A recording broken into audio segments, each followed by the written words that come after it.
হে guys welcome back football gaming BD channel. Guys আজকের এই ভিডিওতে আমি আপনাদেরকে তিনটি নতুন স্কিল সম্পর্কে ধারণা দেবো এবং এগুলো কীভাবে ইউজ করবেন সব কিছু আজকের ভিডিওতে বুঝিয়ে দেবো। তো ডিএলএস 24 সালের গেমসে তিনটি নতুন স্কিল অ্যাড করা হয়। একটা হচ্ছে ক্লোজ কন্ট্রোল, আরেকটা হচ্ছে নক অ্যাহেড, আরেকটা হচ্ছে সেকেন্ডারি প্রেস। এই তিনটি স্কিল যারা যারা পারবেন তারা কিন্তু ডিএলএস গেমের কিং হয়ে যাবেন। তো ভিডিওটা অবশ্যই সকলে শেষ পর্যন্ত দেখবেন, আর ভিডিওতে এখনই একটা লাইক করে দেন। চ্যানেলে যারা নতুন আসছেন অবশ্যই চ্যানেলটা সাবস্ক্রাইব করে দেন ডিএলএস সম্পর্কে সকল তথ্য পেতে। আমাদের প্রথম স্কিলটার নাম হচ্ছে নক অ্যাহেড। এই স্কিলটা খুবই অসাধারণ। দেখুন এখানে মেসি হঠাৎ করে তার বলটাকে সামনের দিকে ধাক্কা দিচ্ছে এবং এই স্কিলটা সম্পূর্ণ নিউ। হঠাৎ করেই কিন্তু বলটা ধাক্কা দিচ্ছে সামনের দিকে।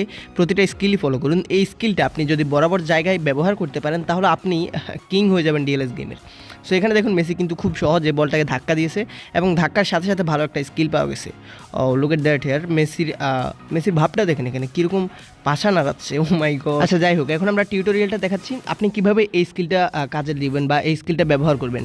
আপনি দেখুন যখন আপনি এই স্কিলটা দিবেন ঠিক তখনই এই জায়গা দিয়ে একটা টাফ করবেন, জাস্ট একটা ক্লিক করবেন।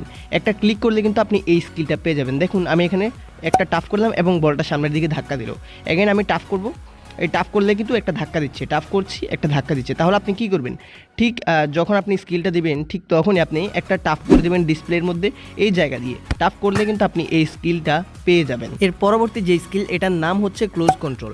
এখানে দেখুন মেসির পায়ে বলটা আছে।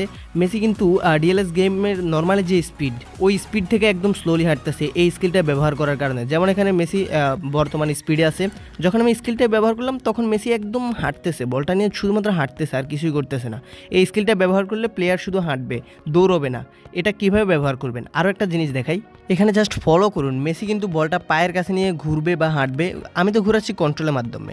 যদি আমি সোজা হাঁটাই মেসিকে তাহলে দেখবেন যে মেসি জাস্ট হাঁটবে বলটা নিয়ে একদম স্লোলি বলটা নিয়ে হাঁটতেছে আর প্লেয়ার দেখতেছে। সো এই স্কিলটা আপনি কিভাবে করবেন, এটা করার জন্য আপনি যেদিকে প্লেয়ারটা নেবেন সেদিকে কন্ট্রোলটা ধরবেন আর এই জায়গা দিয়ে ক্লিক করে ধরে রাখবেন, ছাড়বেন না, ক্লিক করে ধরে রাখবেন। এখানে আমি দেখুন গোলকিকে নাচাবো, এই যে বল ধরতে পারলো না। এই স্কিলটা ব্যবহারের ফলে গোলকি কিন্তু বলটা ধরতে পারবে না। আবারও দেখাচ্ছি, এখানে দেখুন আমি স্কিলটা ফলো করলাম এবং কন্ট্রোলটা নাড়ালাম, বল কিন্তু ধরতে পারবে না। এটা শুধুমাত্র গোলকি না, কোনো প্লেয়ারই কোনো ডিফেন্ডারই কিন্তু এই যে বলগুলো ধরতে পারবে না, খুব কষ্ট হবে ধরতে।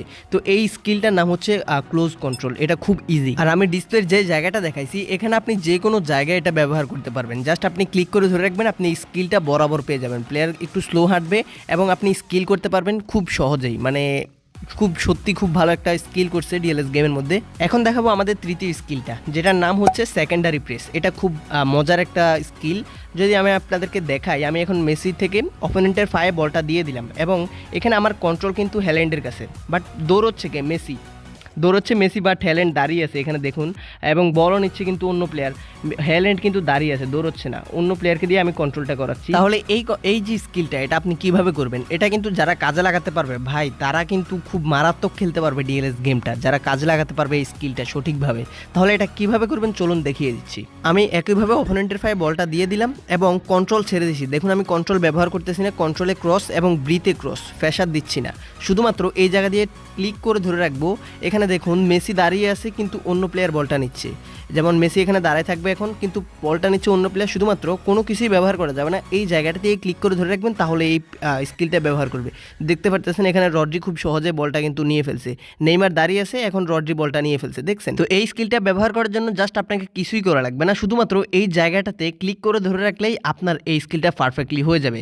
মনে রাখবেন স্কিলটা ব্যবহার করার সময় কন্ট্রোল আর ভি দুইটাই ইউজ করা যাবে না, শুধুমাত্র এখান দিয়ে ক্লিক করে ধরে রাখবেন। আপনার একটা প্লেয়ার অটোমেটিকলি ওই প্লেয়ারটার কাছে চলে যাবে এবং বলটা নিয়ে ফেলবে। তো আশা করি আপনারা বুঝতে পারছেন যে কিভাবে আপনারা এই স্কিলগুলো ব্যবহার করবেন। আর আপনাদের যদি এই ভিডিওটা উপকারে লাগে তাহলে একটা লাইক করে দিবেন, আর যারা চ্যানেলে নতুন আছেন অবশ্যই সাবস্ক্রাইব করে দেন। আর আপনারা যদি বলেন যে সঠিকভাবে আমরা কিভাবে বা কোন জায়গায় কোন স্কিলটা ব্যবহার করবো এটা নিয়ে একটা ভিডিও দিতে, তাহলে আমি কিন্তু একটা ভিডিও দিতে পারি। ওকে, আল্লাহ হাফেজ, সকলে ভালো থাকবেন। আর এই ভিডিওতে লাইকটা কমপ্লিট করে দেন। আল্লাহ হাফেজ।